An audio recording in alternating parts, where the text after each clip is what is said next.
and welcome to a very special episode of Frankly Speaking.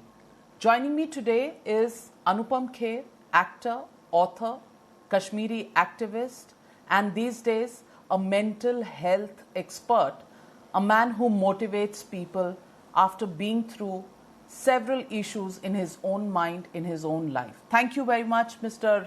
Anupam Kher, for joining me. Always a pleasure to have you on the show. And you know, there are many thoughts in my mind, each competing with each other.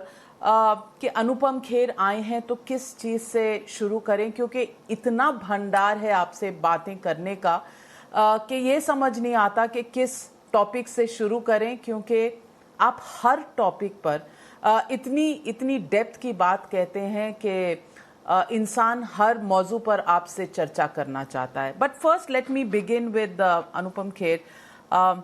India losing the original tragedy king, the original superstar, Mr. Dilip Kumar, on the 7th of July. And I was very moved by what you put on your post about Mr. Dilip Kumar, about your interaction with him. How do you remember Mr. Dilip Kumar, especially because you've done 4 films with him, of course, in senior character roles? How has he influenced you? Thank you, Navika. First of all, it's always a pleasure to talk to you on every subject. I'm not an authority on it, but I speak my mind, and I have the comfort of talking to you because you have a conversation rather than an interview. Dilip Saab was a complete man. If you have to give a definition of a complete person, that's what Dilip Saab was. And most accomplished actor India will ever see. I'm saying will. I'm not saying has. ऐसे actor बनाता ही भगवान ऊपर वाला खुदा जो भी है वो एक बार है. Most amazing conversationalist on any topic. Most giving person. वो बिल्कुल अब हालांकि क्लीशे लगता है कि बहुत 2 दिन से वही इस्तेमाल हो रहा है, पर एक युग की समाप्ति जिसे कहते हैं ना, हिंदी सिनेमा में या सिनेमा जगत में एक युग की समाप्ति, एक सदी की समाप्ति दिलीप साहब के जाने से हुई है. ये मेरा सौभाग्य था कि मुझे उनके साथ 4 फिल्मों में काम करने का मौका मिला. जैसा कि मैंने अपने ट्रिब्यूट में कहा था कि हम एक्टर बने ही उनको देख कर. और हम जब हमारे हिंदुस्तान में कुछ थोड़ी सी इतनी ज्यादा क्या कहते हैं नॉलेज नहीं है कि what is the difference between an actor and a star, what is the difference between a person who has been there for many years.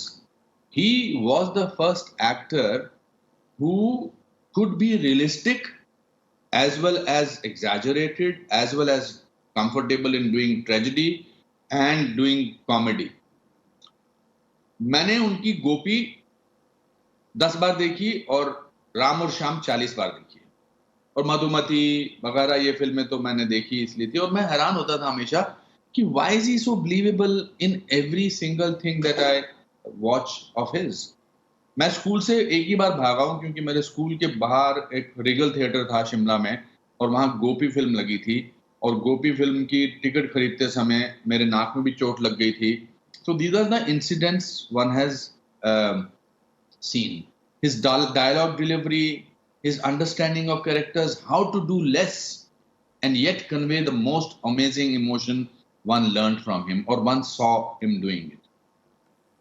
I remember talking to him and he used to always say, यार तू कितने सवाल पूछता है अनुपम, बस कर. तो मैं कहता था सर मुझे ये जिंदगी का मौका मिला है. Call you a monkey. उन्होंने आपको एक बंदर बुलाया था ना शायद, जब आपने उनसे बहुत सारे सवाल पूछे थे. Yeah, we were stuck in Mahabaleshwar during the shooting of Saudagar, and हम एक गुफा में फंस गए थे. बारिश पड़ रही थी, 2 घंटा मैं अकेला उनके साथ बैठा था. I chewed his brains about everything. आपने मधुमती में वो सीन कैसे किया था, राम और श्याम में वो आपने खाना खाने वाला सीन किया था. तो इतने बोले, मतलब खुश भी थे, पर मुझे तंग भी आ गए थे. मुझसे लगता कहता यार तू बंदा है बंदर, बस कर. और मुझे लगता था उनसे बस कर बोलना भी कितना अच्छा लगता था. He used to make dialogues into poetry.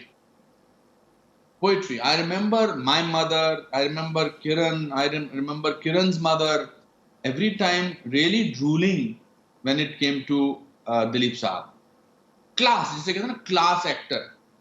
एक बार वो मेरे को सौदागर की शूटिंग के दौरान मुझे बहुत भूख लगी थी। I have a timing problem, I want to eat my breakfast at so and so time, lunch at 1:30 and so it was 2:30।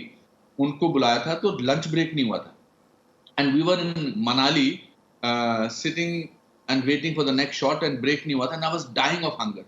तो मैंने उनसे गलती कर ली ये पूछ के कि सर मैंने सुना आपकी फल की दुकान थी पेशावर में। नाउ दिलीप साहब स्टार्टेड डिस्क्राइबिंग कि सेब क्या होता था। कहते भाई अनुपम देखो, ये सेब मैंने लाल उठाया and remember that I am dying of hunger. मैंने लाल सेब उठाया, पुख्ता, जूसी। मैंने उसे देखा, सूरज की किरणों के सामने मैंने उसे रखा, फिर मैंने उसे दोबारा देखा, फिर मैंने उसमें दांत गाड़े और फिर जब मैंने उसको चबाया और जूस जो था वो पूरे जहन में जा रहा था और मुझे मजा आ रहा था। फिर मैंने दूसरा बाइट लिया, मैंने कहा सर रुक जाइए, बस सर बहुत भूख लगी है। तो मुझे वो माइम वाला बोलते हैं तुम भी खा लो, but he created that apple. You talk to him about science, you talk to him about literature, you talk to him about anything. And Paul Muni was his most favorite uh, actor. So when I got to work with him in Karma, my first day, so I kept looking at him only.